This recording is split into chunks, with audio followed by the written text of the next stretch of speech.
So those are basically the different stages that are going to happen for Yawm al-Qiyamah. Now, here's one thing.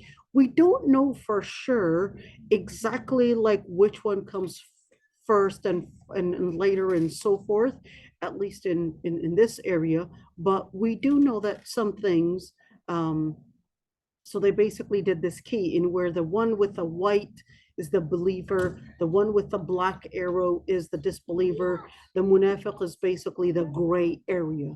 I like how they actually distinguish them like that. So with dunya, you've got everyone in this dunya. Now with dunya, of course, you've got the believer, the disbeliever. It's basically a time for test. Once death happens, all right, that's when the person, believer or not believer, they're all going to go into the qabr. In the qabr, in the grave, there is going to be a semi punishment in the grave, in where the Prophet ﷺ actually said, لو نجا منها أحد لنجا منها سعد.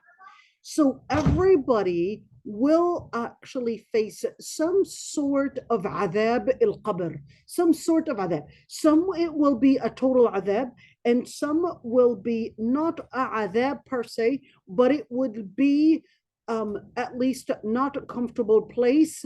And for some it will be روضة من رياض الجنة or حفرة من حفر النار. It will be either in the qabr, either a place that would be a garden of Jannah, one of the gardens of Jannah, or it will be a ditch, one of the ditches of hellfire. نسأل الله العفو والعافية. In other words, it will be there. Now, in al-qabr, there is adhab al-qabr. And somebody might say, well, we put cameras were installed, we didn't actually see any of that. The adhab that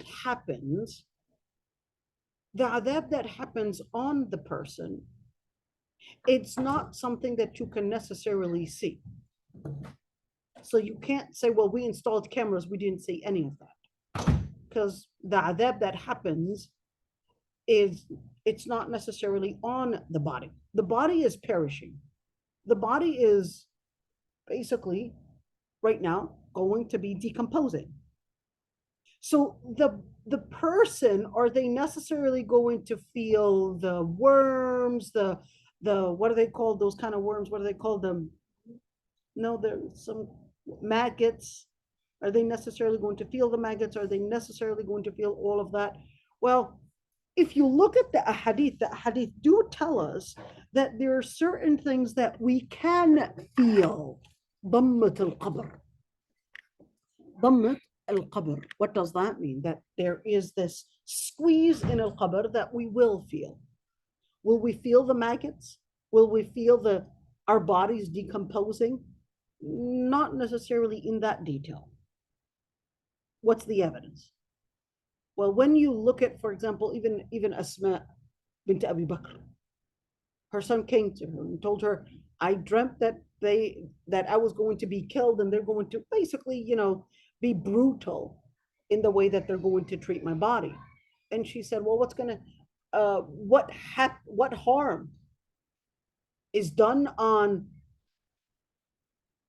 a sheep when we would actually split it or even cut it open after it had died? So in other words, when the person dies, they are separated from the dunya of materialism. So they won't necessarily feel the maggots or even connect with the world around them. But if you look at the ahadith do speak of certain things that people will feel. For example, they would attempt to get up and go out of the grave. They will attempt. Now, you might say, well, we put in cameras and we didn't see that anybody was attempting to get up. Remember, even when we're talking about living people, you would be in bed and a person next to you sleeping. This one is dreaming of Jannah and that one's dreaming of hellfire. And what are they doing? That one's happy And even the chemistry of their body is acting in accordance with whatever is coming to their dream, right? And the other person, they would get up and can't even breathe. Their heart is racing, even though it was just a dream. But it would still affect, it would still affect their feelings and how they relate to it, even though it was just a dream. In other words, this is to help us understand. This is a comparable thing. So even if we were to have somebody that might be a salih person next to a person that's not salih, it doesn't mean that the person that's not salih is going to be harmed by being next to the salih person. It's في الهواء. It's so loud. Now, same thing when we actually look at the ahadith in where it talks about the ahadith, whether ضمة القبر, the squeeze of al-qabr, or talking about that in the qabr, that there could be Jannah, that there would be malaika asking the person where if what they believed in, what they had believed in the prophet that was going to come to them, where they would actually attempt to get up and all of that. That's not from the angle of dunya. So their attempt to get up is not physically attempting to get up. Even though, yes, the hadith does say that they would bang their head against the qabr. But we can even see, even in the ayat or even in the ahadith, where it would talk about different behaviors like it's a physical thing. Is it a metaphor? How is it? At the end of the day, this is all in alam al-ghayb. In other words, when we want to talk about qabr, when we want to talk about qabr, when we want to talk about jinn and all of that, it's not by using our intelligence that we, or our mind, or our materialistic mind, and judging how things will actually happen. This is ghaib. And ghaib actually means it's telling you that you lack data. In other words, not only do you lack data, but you even lack the tools to help you understand the details of such data. This is important. You even lack tools. This is outside of your ability to comprehend, your ability to understand, your ability to research. It's beyond your ability to research. What does it mean, your ability to research? We're not talking about researching through text, but researching through your senses. Through your senses.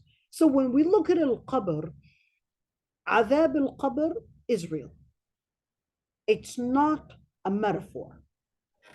It's not to scare you. It's real. Adhab al-qabr is real.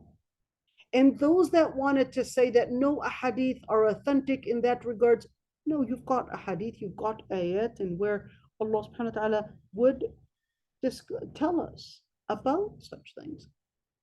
So for adhab al-qabr, it's a real thing. The Prophet ﷺ talked about adhab al-qabr.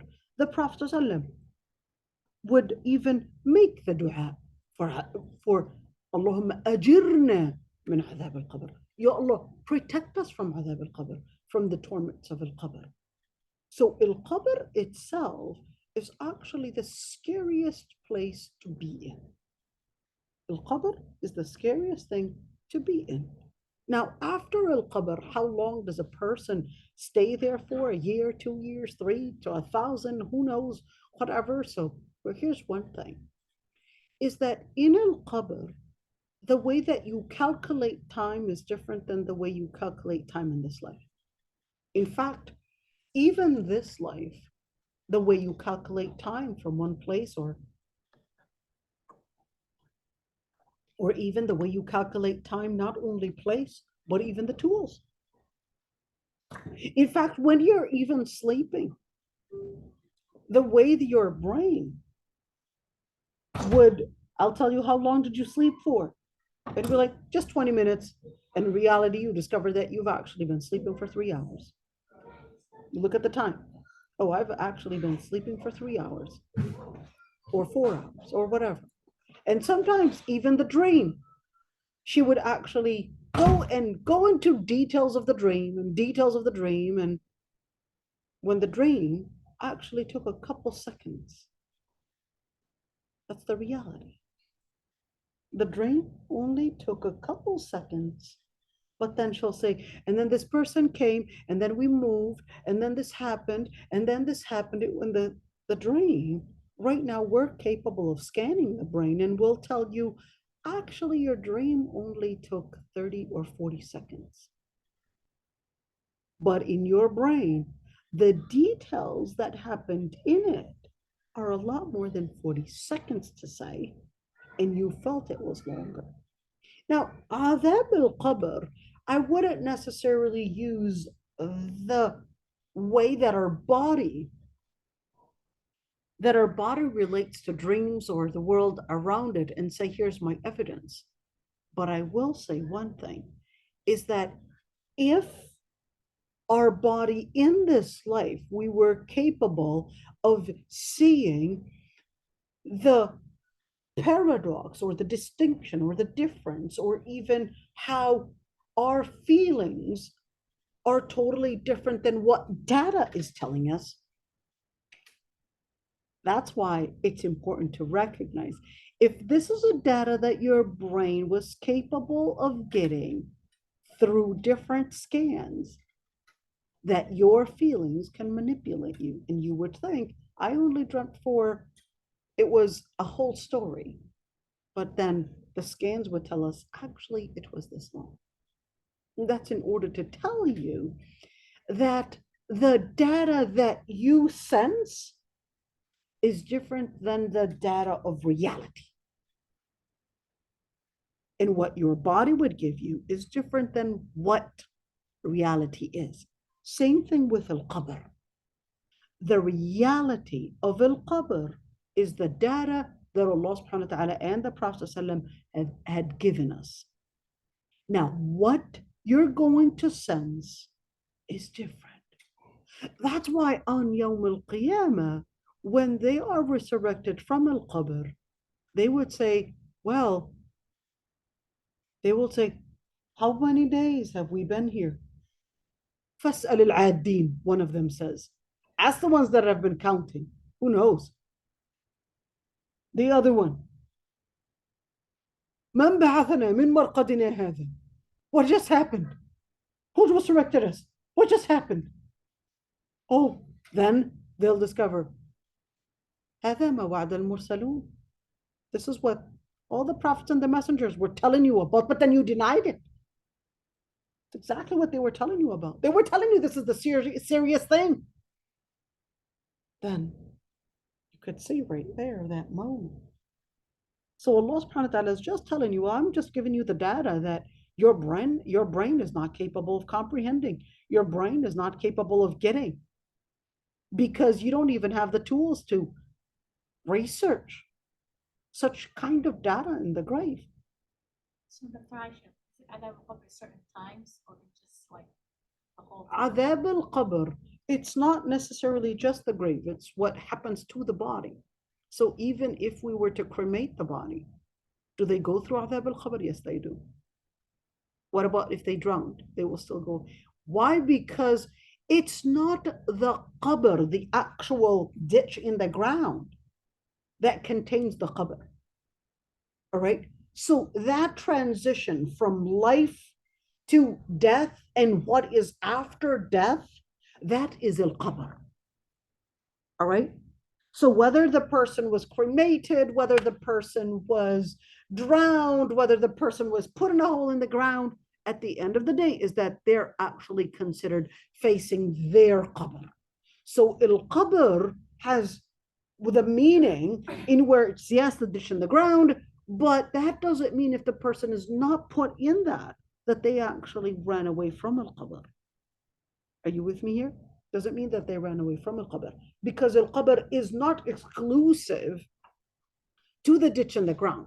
Al-qabr could also include the stage after death between al-qabr, which is barzakh, between death and Yawm al-Qiyamah. They would still be in their qabr. They would still be in al-qabr because that would be al-barzakh. Al-barzakh is basically what is right, yarhamkumullah, right after the person's death until resurrection. Now, here's one thing. For the resurrection, there is a nafkh for sur. The word is sur. This is not suwar. This is sur. Sur is basically the horn. The horn. What horn?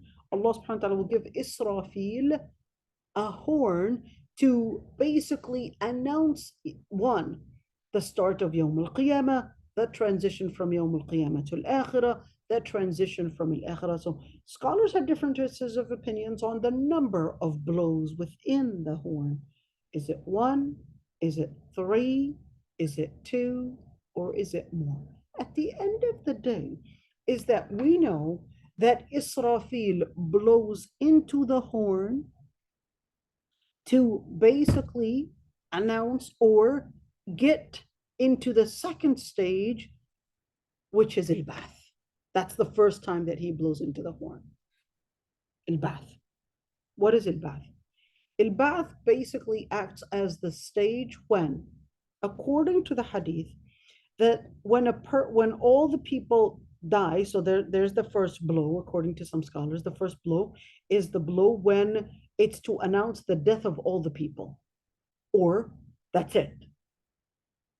The first one to hear the blow is going to be a guy that is mending his sheep in Medina. He's minding his sheep in Medina, and right there in Medina, what's happening? It's basically minding the sheep right in Medina, right next to what? Right next to the Masjid al-Nabawi. So what's going to happen to the people? All the residents are gone? Yes. So what happened? Where did they go? We don't really know. We don't have that information. Why aren't they there anymore? The whole city, it was renovated. It was this. There are only sibah there. There are only wild animals roaming around, even in Masjid al-Nabawi. There's no one. And there's this guy. He's got his sheep and he's just there. He's the first one to hear the blow. And then everyone else will basically face their death at that point. At that point, that's it. Face their death.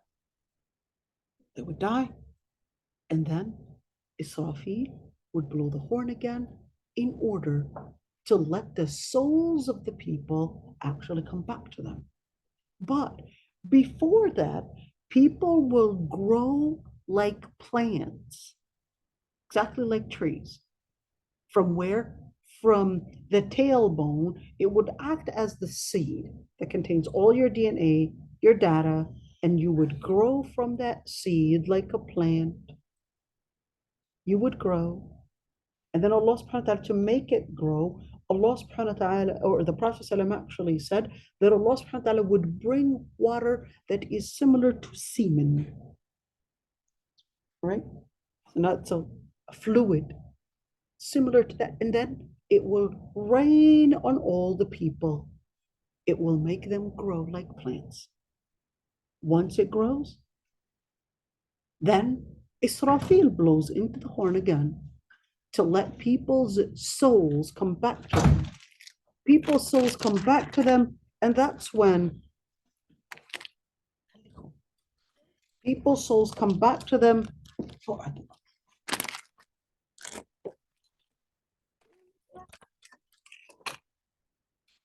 People's souls will be given back to them, and that's when the Salihin will recognize هذا ما وعد الرحمن وصدق المرسلون.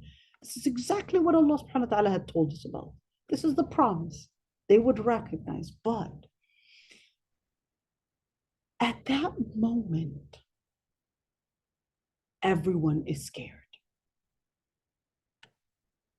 That's why Sayyida Aisha, the Prophet ﷺ tells her that there are certain stages. Everyone will be scared. That's stage one. Yawm al-Ba'ath. Two, that day of certain stages of Yawm al-Qiyamah, tatayyur al-suhuf, when the books, even the prophets will be scared. Even the prophets will be scared, let alone those that are sinners. Everyone is going to be scared because that's when they will say, the prophets, Allah subhanahu wa ta'ala had actually gotten so angry, never before was he this angry. That's very scary. If prophets are scared on that day, where Sayyidah Aisha was even confused, and she said, when the Prophet ﷺ was telling her, nas hufatan, uratan, ghurla, say that when the Prophet ﷺ tells her, people will be resurrected barefooted, naked, and not circumcised. She was wondering, men and women are actually looking at each other? The Prophet ﷺ tells her, Aisha, the matter is a lot more tremendous than anyone caring to look at the other naked person. Lust, zero. Because they all recognize this is a serious, serious, serious matter. They don't even care to look at a person that's naked because they know that this is a serious matter. That's why the Prophet ﷺ was telling us that there are certain stages. No one cares about himself, about anyone but themselves, where they would say, nafsi, nafsi. Just care about myself. I just want to be out of all of this. Not your mom, not your dad, not your brothers, not your sisters, not your children, no one else. Nafsi, nafsi. That's why, and we're talking about times of 50, 100,000 years, 50,000 years, all of that, when people are lined up. That is the day of al-Ba'ath. Al-Ba'ath, come on. The kuffar, man ba'athana min marqadina. Who just woke us up from our long sleep? Well, it ain't no sleep. It's a serious thing. Then, after al-Ba'ath, there would be malaika that would guide people. You line up there, you line up there, be walking so fast. Each one is going into a line. Each one, the line based on the person that you believed in, based on the person that you had as your special friend, based on your celebrity. That's what you're going to be lined up based on. So you're then going to be determining, yes, that's the person that you're going to be with. So for the munafiqeen and for the kuffar, they would just say, ليتني لم أتخذ فلانا خليلا. I wish I didn't take that person as a friend. Why? Because they recognize the person that guided you in this dunya is the person that's going to guide you in the akhirah. In other words, to your detrimental state, to your fate, Jahannam.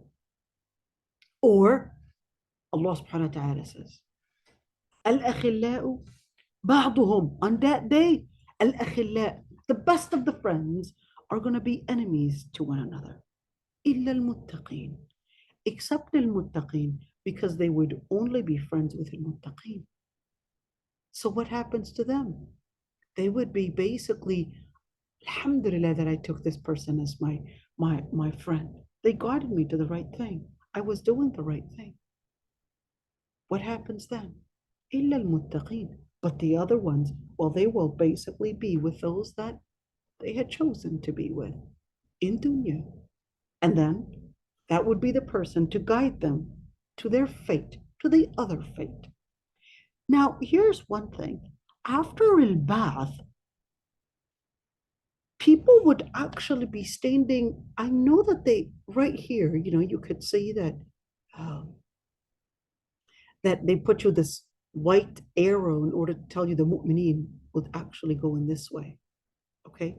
And then the kuffar would basically go this way. Well, what this graph failed to show, I guess, Yawm al-Qiyamah. I guess they wanted to say all of this is Yawm al-Qiyamah, but there's a certain time where it would be called Yawm al-Qiyamah because of the long standing. 50,000 years, 100,000 years, that's the long standing after al-Ba'th. Now, al-Ba'th is one part of it, but Yawm al-Qiyamah, the day of standing, there would be different things that are going to happen even during that standing. People are standing, they're not necessarily confused, but they're standing and wondering what next, what happens. They're tired, very tired, thirsty, and certainly they're just afraid. Right there, they start looking for, let's find someone to intercede, to tell us, to tell Allah subhanahu wa ta'ala, let's get into the second stage. It's been 50,000 years. It's been 100,000 years. Then what? And then you've got the sun would approach. Not this sun. It's going to be a different sun. Approach the heads of the masses, all the people. And people would be at different levels where even the sweat is actually at different levels, where some of them it would reach their ankles and some of them to their hiqway, to their waist, and some of them would the sweat would cover them entirely, and all of it is really based on their deeds.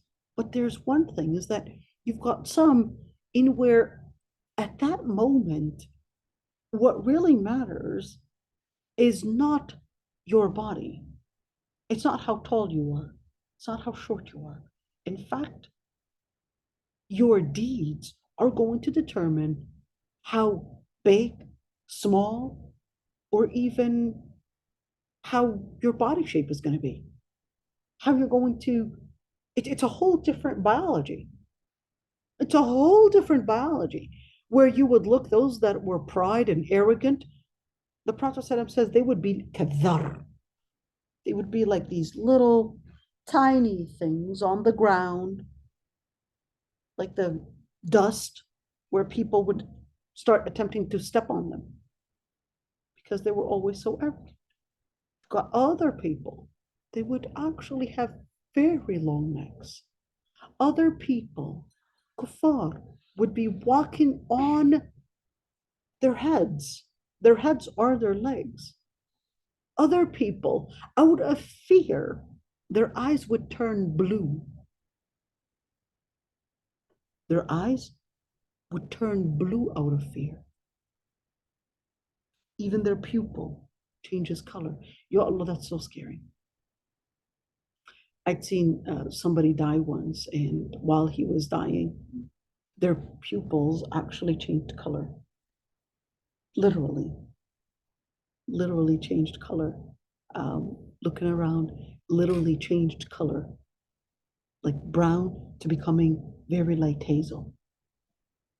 This is what I mean. It's like totally changed. Ya Allah, nas'alullah al-afwa al-afiyah. May Allah subhanahu wa ta'ala, Ya Rabbi, at that moment, Ya Allah, may Allah subhanahu wa ta'ala make us amongst those salihin and make us from those that would be joined with the salihin and with the siddiqeen and with the shuhada. Allahumma ameen. Now, during that moment, they would start looking for someone to intercede. They would go to Prophet Ibrahim. Prophet Ibrahim said, I made some lies.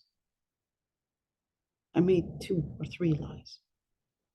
And Prophet Nuh, I've made the dua. رَبِّ لَا تَذَرْ عَلَى الْأَرْضِ مِنَ الْكَافِرِينَ دَيَّارًا. Prophet Musa, I killed somebody. King. Each one, nafsi, nafsi. It's just me. I just want to be out of this. Guys, I'm done with you. Each one, nafsi, nafsi.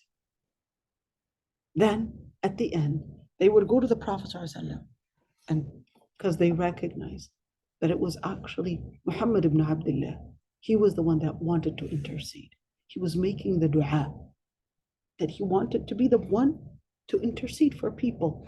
What is intercession? Intercession to start Judgment Day, intercession to let the Salihin and those that followed the Risala to basically go to Jannah. Now, the Prophet ﷺ would then make long sujood. That is a shafa. He would make long sujood, and in the long sujood, the Prophet ﷺ is then inspired to use and call on to Allah subhanahu wa ta'ala with certain names in the long sujood. Why sujood? Why not probably have a discussion, communication? Because anytime you would want to make any request, there's no way that you can get any request until you really submit in your servitude to Allah subhanahu wa ta'ala. That's it. You're not giving an order to Allah, but you're recognizing your servitude, your submission to Allah subhanahu wa ta'ala. That's when the Prophet ﷺ would be inspired with certain names. And then Allah subhanahu wa ta'ala tells him, rise. Sal tu'ta, washfa' tushaffa. What is it that you want? Ask and intercede, and we'll give you the intercession. That's when, right there, start Yawm al-Qiyamah. That's when a river or a spring from Jannah would basically flow all the way coming from Jannah to Arasat Yawm al-Qiyamah, to the campus of Yawm al-Qiyamah. That's the spring of Al-Kawthar. The spring of Al-Kawthar. You drink from Al-Kawthar, you would never get thirsty ever in your life. You drink from Al-Kawthar, that's the start of Jannah. That's the start of Jannah. Is that before Hisab? That's during Al-Hisab. That's it. You drink from, a group would attempt to drink from it, and the Prophet ﷺ wants to allow them to drink. But then Allah subhanahu wa ta'ala says, no, they can't join. إِنَّكَ لَا تَدْرِي مَا أَحْدَثُوا بَعْدَكَ. You don't know what they had done after you. So how can I know my followers, know the people that deserve all of this or deserve to drink from Al-Kawthar? Well, you would actually recognize them by غُرْ مُحَجَّلِينَ. They're just like the horses. They would have the white spot on their foreheads from wudu. They would have those white spots from their, just like horses. You're able to distinguish your own horse from a white spot on their forehead. Well, then, with that shafa'ah, the Prophet ﷺ, with his own hands, will give you from Jannah, from a Jannah's drink. A drink of Jannah. Just imagine, we would be so thirsty, and then, you know what, that moment when you're so thirsty, you would literally feel the water going down. You would literally feel the water going down, and you could actually say, I could feel it. Mhm. When you're breaking the fast, you would literally feel like it's going right here. It's filling those veins. All right. Now that's when al-hisab. Al-hisab is a different level, because al-hisab, it's basically when people, hisab is a different level, because al-hisab takes people into accountability. And then with that accountability, there would be tata'ir al-suhuf, the start of al-hisab. Tata'ir al-suhuf, they're standing, and those books that contained all the different things that people were doing would fly over their heads, containing everything that they had done. That is second stage, where people would not care about anyone else but themselves. Stage تطاير الصحف. When those books are flying, they're standing right there. Their hands are out. The books are there. They recognize if it goes into the right hand, that would actually mean they were Ahl al-Yamin. If it goes into their left hand, they were Ahl al-Shimal. That means it basically was too heavy for it to go into your right hand. Heavy, bad deeds. At that moment, they're recognizing, but they cannot move to grab it from any of it. Now that's why we would always make the dua that Allah subhanahu wa ta'ala would make us from Ahl al-Yamin. Ahl al-Yamin. Those would get it into the right hand. The ones that would get it in the right hand, they would cry out and so happy. And they would say, Ha umu kitabiya. Cry out, come and read my book. إني ظننت أني ملاق حسابية. I knew I was going to be finding my fate and I'm going to be coming to this day. إني ظننت أني ملاق حسابية. فهو في عيشة راضية. From that point, they're just content and happy. I'm gonna make it. I just did it.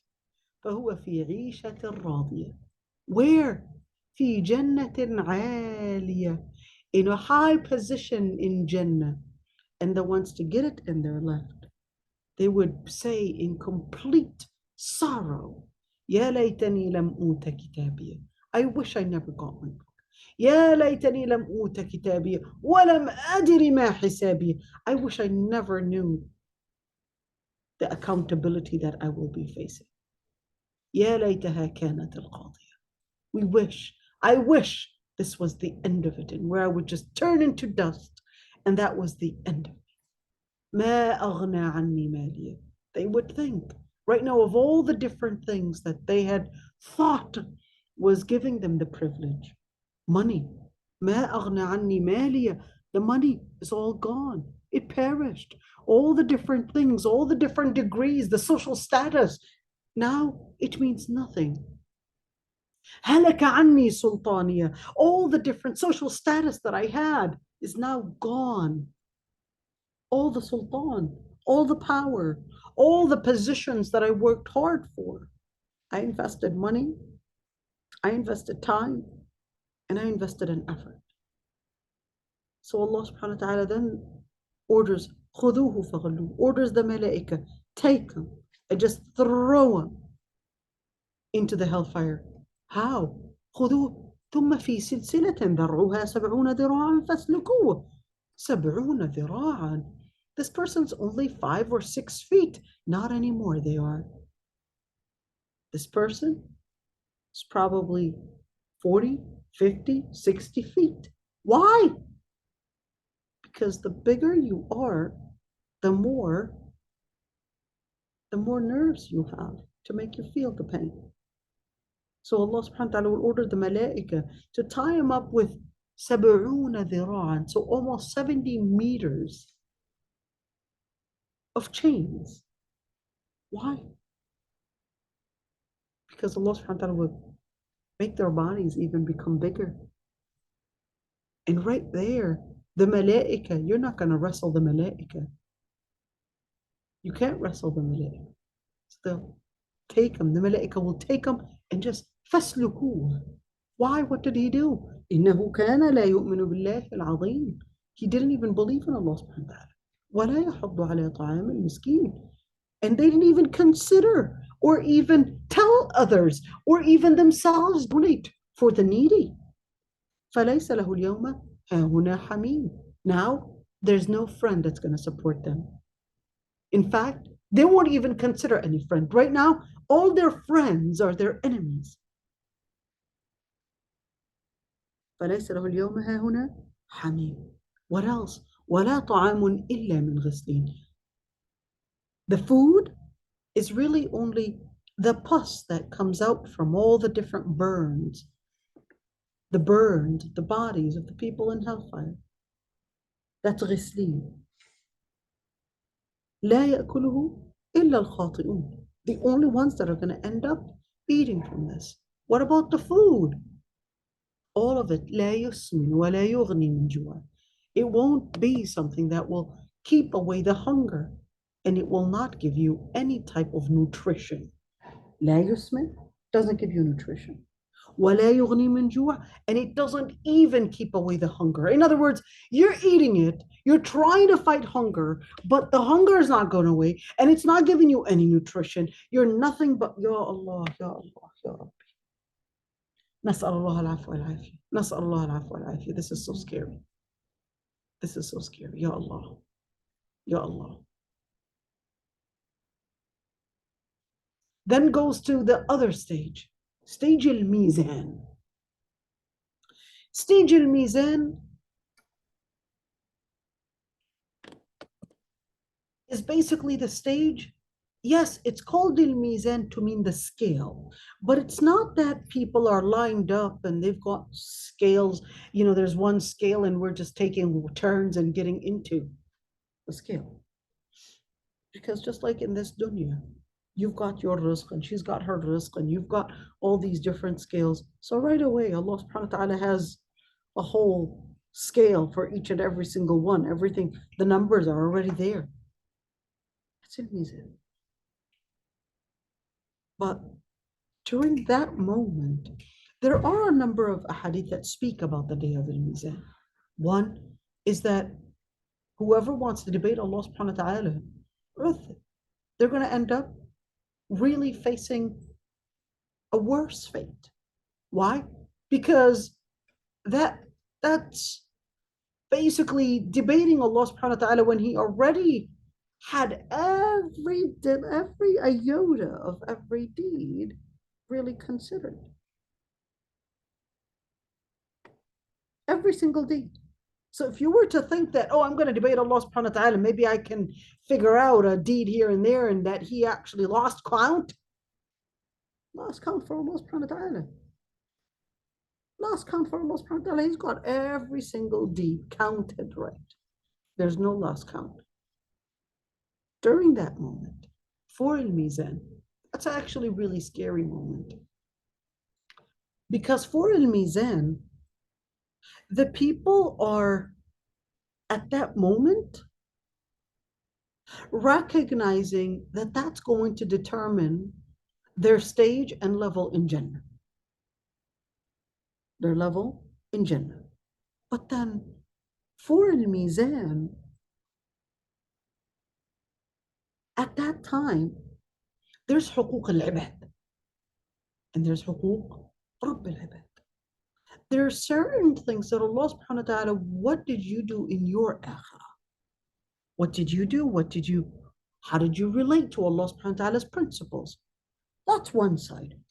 But then there's حقوق العباد. There are people's rights.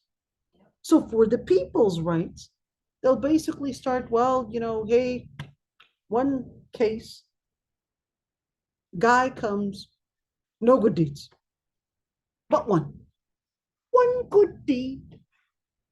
And another one, he just needed one deed to go to Jannah. One more deed, and he'll make it to Jannah. He's missing out just one. So he starts going around, would you give me a deed? Of course, everybody is, this deed is the most valuable right now. No one's wanting to give up on their deed. So except this guy, he's like, well, I'm doomed to Jahannam anyways. I only have one good deed. That's not going to get me anywhere. I'm doomed to hellfire anyways. You know what? Take my good deed. Goes, Allah subhanahu wa ta'ala, I'm giving him my good deed. I only have one good deed anyways. And yeah, I'm doomed in hellfire. That's it. Here, give it down. And from that is one of my favorite stories. That's one of my favorite stories Girls, there are so many people that you would think and you would judge and think that these people are bad. And you would think that this person doesn't deserve Jannah, doesn't deserve anything. And you would judge others as, yeah, that person is a great person. But then the Prophet ﷺ was teaching us that أول من تسعر بهم النار أربعة. They're the first that hellfire would be blazing on are really four. The first one is someone that memorized the Quran. The second one is a scholar. The third one is a guy that was very generous in his donations. The fourth one is a guy that is a mujahid, was in the army and all of that. In other words, they were really seen as the elite, the best of the highest level of faith. In fact, the hadith even says that they would even be called, that one is called the Hafiz, and that one is called the Alim. People are recognizing them as such, and that one is recognized, oh, he built a masjid, and he was always there for the orphans, and so forth. And the other one was actually known that he was this courageous person in jihad and all of that. But then Allah subhanahu wa ta'ala, the Prophet actually tells you, actually, they were not sincere in what they actually had done things for. They were just wanting to be known that way. They weren't concerned about the akhirah. They were concerned how people would identify them, not Allah subhanahu wa ta'ala. When you look at this person and where what he did was just one deed, one good deed, but he made it to Jannah. But he made it to Jannah. Why? Because Allah subhanahu wa ta'ala, when he comes forward, I've got one good deed, I'll give it to him. Allah subhanahu wa ta'ala says, well, you're not more merciful on him and more generous on him than me. I'm letting both of you go to Jannah. I'm letting both of you go to Jannah. May Allah subhanahu wa ta'ala Rabbi grant us Jannah. Now, I would have actually put al-hawd here. Yeah. I would have actually put al-hawd here and not there. Why? Because al-shafa'a, right, comes after shafa'a is not hisab really. It's more al-hawd. Al-hawd is basically the lake, that river, the spring that was coming, al-kawthar from Jannah. All right. Now, with al-mizan, for the munafiqeen and for the kuffar, they would basically end up in al hellfire. But for the mu'mineen, it's still not done. You can't go to Jannah that easy. There's also going to be a test. What is the test? Related to people's rights. There's another test. Let's see, what have you done? Even the mu'mineen, yes, but they're mu'mineen. Yes, but still they've got certain rights for human beings. There are certain things that they have to go through. So then this one is really quite scary. This world right here, this one's I would actually not put it this way. I would actually bring in mizan and make it this way, because during this stage, there is going to be a blackout. A blackout. It becomes completely pitch black dark. During this moment, before hellfire, right here. Pitch black dark. It will just get dark, and the only nur that you will have is the nur al-iman. That's the only nur. The munafiqeen, انظرونا نقتبس من نوركم. Look, we're right here getting from your light. Thank you. Allah subhanahu wa ta'ala. Go back. التمسوا فضرب بينهم بسور له باب. Have a big wall in between them. Now, you can't say that light is going to reflect on you and you're going to use it. So right there, the mu'mineen, And I want you to keep in mind, look at this, the salah, the good deeds will now transform into the light that will guide them. The light that will guide them. The light that will act as the place to give them the light to, one, find their path, and two, to pass even the sirat. So here I would have, instead of saying not, I would have actually put a sirat. Under that, yeah. Yeah, there's the sirat right there. So for a sirat, the Prophet ﷺ says that it is a lot thinner than hair, even a lot thinner than the edge of a sword. But then what else? So these people are, it's pitch black. They're trying to pass. They recognize, but of course, those that had dark hearts and didn't even see, in other words, everything in the akhirah is right now, it's a different currency. The currency is not money, the currency is your deeds. And the power to be generated is not the workout, but the power to be generated is basically the power of your iman. The power of your iman is going to determine the amount of light that you will have, the torch. It's going to determine right now something else, the velocity. What velocity? What speed? How fast are you going to be crossing this sirat? When we say ihdina sirat al-mustaqim, this is a sirat. The sirat is the bridge in Yawm al-Qiyamah that passes over hellfire. So sirat passes over hellfire. That's why Allah subhanahu wa ta'ala, when you look at the hadith, فَمَنْ زُحْزِحَ عَنِ النَّارِ وَأُدْخِلَ الْجَنَّةَ فَقَدْ فَازَ. زُحْزِحَ عَنِ النَّارِ. In Lugha Arabiya, when we say زُحْزِحَ, it means one, زُحْزِحَ, okay?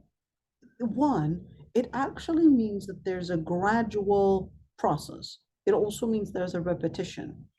It also means that there is a gravity. Zuhziha. You're fighting against a gravity. So hellfire would actually have a strong gravity. Well, the bridge itself will become very slippery, and also the gravity being too strong that it would pull people to the hellfire. So that's why there are kalalib.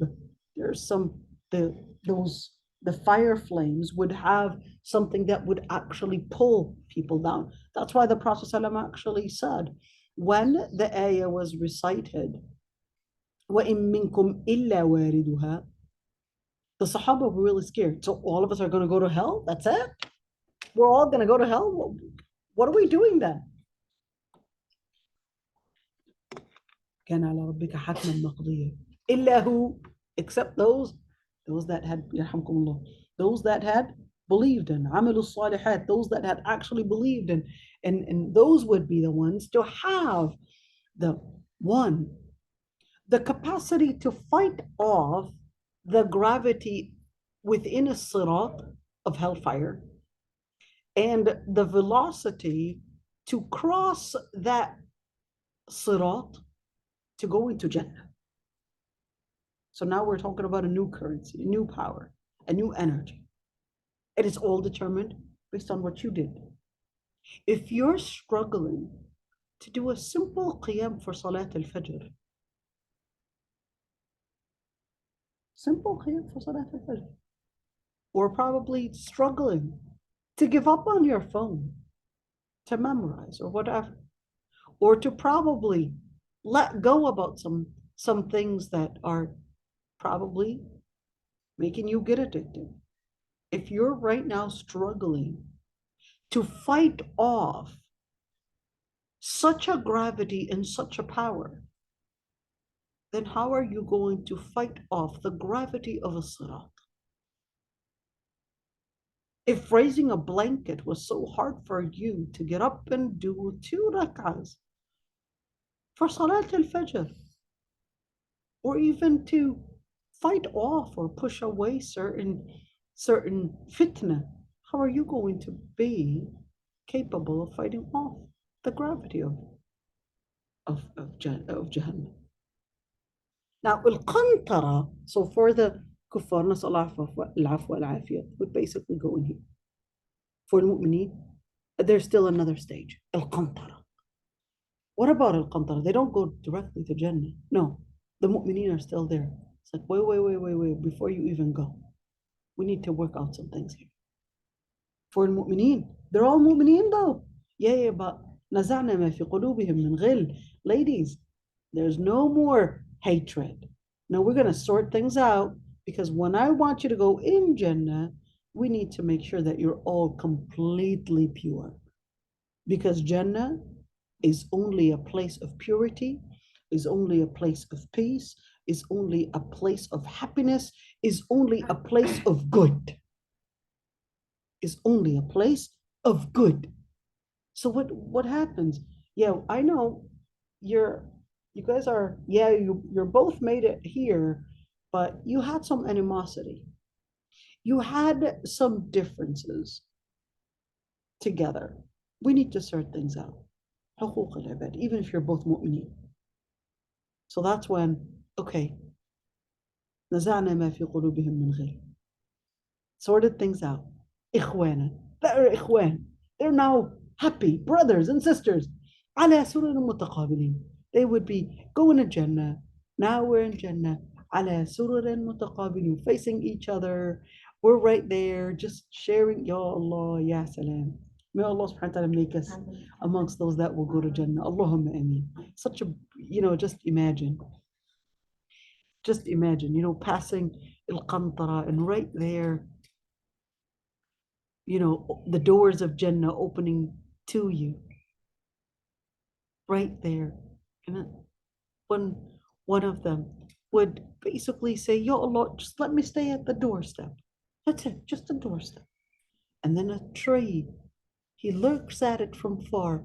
Can I just get closer to the tree? And the tree is so huge, just the walking distance, just under its shade, would be as much as 500 years. And then he would say, can I go farther and farther? But then Allah subhanahu wa ta'ala tells him, well, you promised you weren't going to ask for more. But it was too much for him to not ask for more. The Jannah was just too, what is the word that we could use, too attractive, was too much to bear to not ask for more. Then Allah subhanahu wa ta'ala let him enter the Jannah. And where the lowest of the Jannah is as much as what all the kings and all the different pleasures, or even the provisions that kings would have. Kings and kings and kings would have. That's the lowest part of Jannah. Imagine the highest part. Now, what you want to keep in mind, how many people are going to make it to Jannah? I want you to look at this. This one's extremely important to keep in mind, because you want to ask yourself, who are you part of? This is a little triangle. The ones on the top, only very few make it. And certainly you will fit in very small number here. And the lower you go into the level, the more people will be. Why is that important? Because you determine which part of people you want to be. Are you going to be part of the most majority? Or are you going to be part of those that are very few to find, the rare ones? The rare ones get to make it to the top. Get to make it to the top. So what's in the top? First one is that they get to see Allah subhanahu wa ta'ala. The ones on the top, the ones on the top, think of this. When you look at hotels, all right, you got the first class, you got second class, 5-star, 1-star, 3-star, 4-star, right? Think of it this way. You've got these stars. I was actually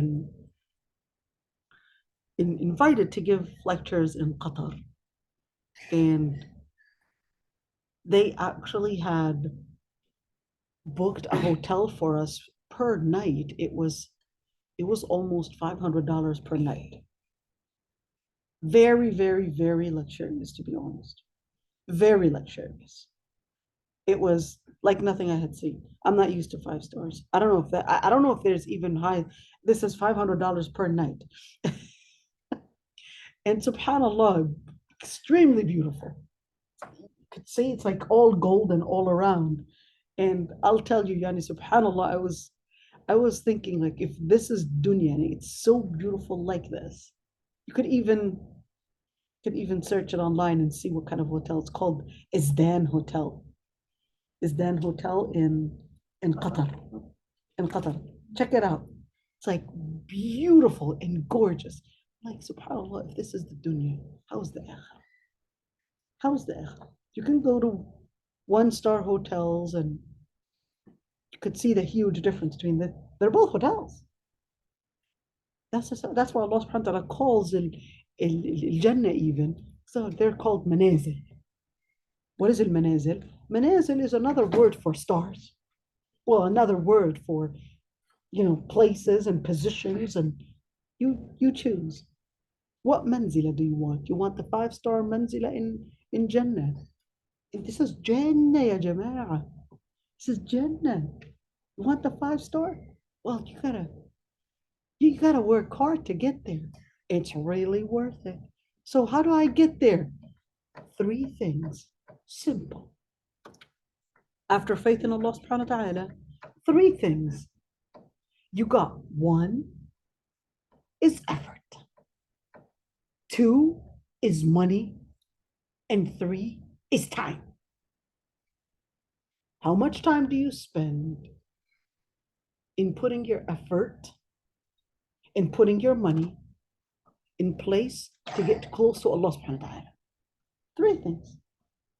Now, most of the times, we actually get deluded in this life thinking that, well, I need to put this much effort in order to get a degree in who knows what it is, psychology or whatever it is. I need to get a degree. I'll pay this much money. I'll probably work so hard to find a place that will probably give me a scholarship or whatever it is. And then you've got degree. Yeah, sorry, you've got effort. How much effort are you putting? What type of effort? You need to, after recognizing Allah subhanahu wa ta'ala's principles, you need to put an amount of effort to endure the hardship. It's an amount of effort. Endure the hardship. Sabr. 2, an effort that even when you're granted and you're offered some sort of privilege, you make sure that that privilege doesn't go beyond the opportunities and the principles of Allah subhanahu wa ta'ala. So you reject certain privileges. You reject certain privileges. Who would do that? Only a person of iffah. A person of iffah. When they're concerned only about Allah subhanahu wa ta'ala. They'll give up every single privilege if it contradicts the principles of Allah subhanahu wa ta'ala. Number 4, the effort of courage. The courage. I'm offered a lot of things, and I know that there's going to be probably a price to pay because I said the truth, because I practiced Islam, because of this. Probably my life is at stake. But I would put the courage. I will do what Islam and what Allah subhanahu wa ta'ala tells me, despite all the consequences. That's putting in courage. Putting in the courage. Why? Because guess what? If you don't actually practice the courage to apply the principle of Allah subhanahu wa ta'ala, trust me, there's no courage that's going to get you out of hellfire. You've got no choice. So what do? Put in that himma. Put in the azima. Allah subhanahu wa ta'ala says about Prophet Adam, فَنَسِيَ وَلَمْ نَجَدْ لَهُ عَزْمًا. What is nasi? Forgot. But it wasn't an issue of not remembering. It's an issue of he just neglected it. ولم نجد له عزما. What is العزم? العزم العزيمي. Determination. Islam knows no weakness. You want to be part of Islam, you got to be strong. Why? Because you get the inspiration of Izzah. You get the inspiration from Allah subhanahu wa ta'ala. Islam knows no weak Muslim. You got to be strong. That's why. To get to Jannah, may Allah subhanahu wa ta'ala, Rabbi, grant us all Jannah. Say Ameen. Ul Ameen. Oh, okay. Ameen. All right, ladies, mashallah, you've been listening tentatively. You waited and you were really patient. May Allah subhanahu wa ta'ala grant us all Jannah. I know we went through this before, but we're going to do it again because it's not an information. It's فَذَكِّرْ إِن نَفَعَتِ الذِّكْرَ. It's for us to remember. It's for us to always remembering manazil al-akhirah is part of dhikr. It's part of dhikr. It's part of regenerating your relationship with what matters most, al-akhirah. May Allah subhanahu wa ta'ala Rabbi يحفظنا ويحفظكم and keep you, inshallah, strong and steadfast on your Islam and join us all in Jannah. Allahumma ameen. I'll answer really fast any questions before we leave. And inshallah, I don't know what type and what method I'm using. All right. Latifa, I can't hear you. Hold on. Let me see why I can't hear you. Okay, I'm not talking yet. Assalamu alaikum, sister. Wa alaikum assalam. Go ahead, my dear. Is the Al-Qantara different than A'raf, or it's same thing, or? Yes, it's the same thing. Oh, okay, thank you. Absolutely. Oh, actually, hold on. So for Al-Qantara, yes, it's the same thing, but I forgot to talk about Al-A'raf. So for Al-A'raf, yes, they would be between Jannah and Nar. They would be in between, and they are not in Jannah, but then they're looking back. They're afraid to look at Nar, but then they would really want to Jannah. But then the scholars actually had differences of opinions on whether Al-Qantara time is exclusive to Al-Mu'mineen and therefore different than Al-A'raf. Because of the ayah, when they actually asked for water, they would say, Inna Allah harramaha ala al-qawmi al-kafirin. I thought they were Mu'mineen. All right? They had good deeds and bad deeds equal for Al-A'raf. So that's why for Al-Qantara, that's more Al-Mu'mineen, and that's more preponderant. That Al-A'raf is different than Al-Qantara. Al-Qantara would be just for the Mu'mineen. All right? All right, so inshallah, we will meet you all next week, inshallah. And assalamu alaikum wa rahmatullahi wa barakatuh. Jazakumullah khair, sister. Wa iyyakum. Assalamu alaikum. Wa alaikum.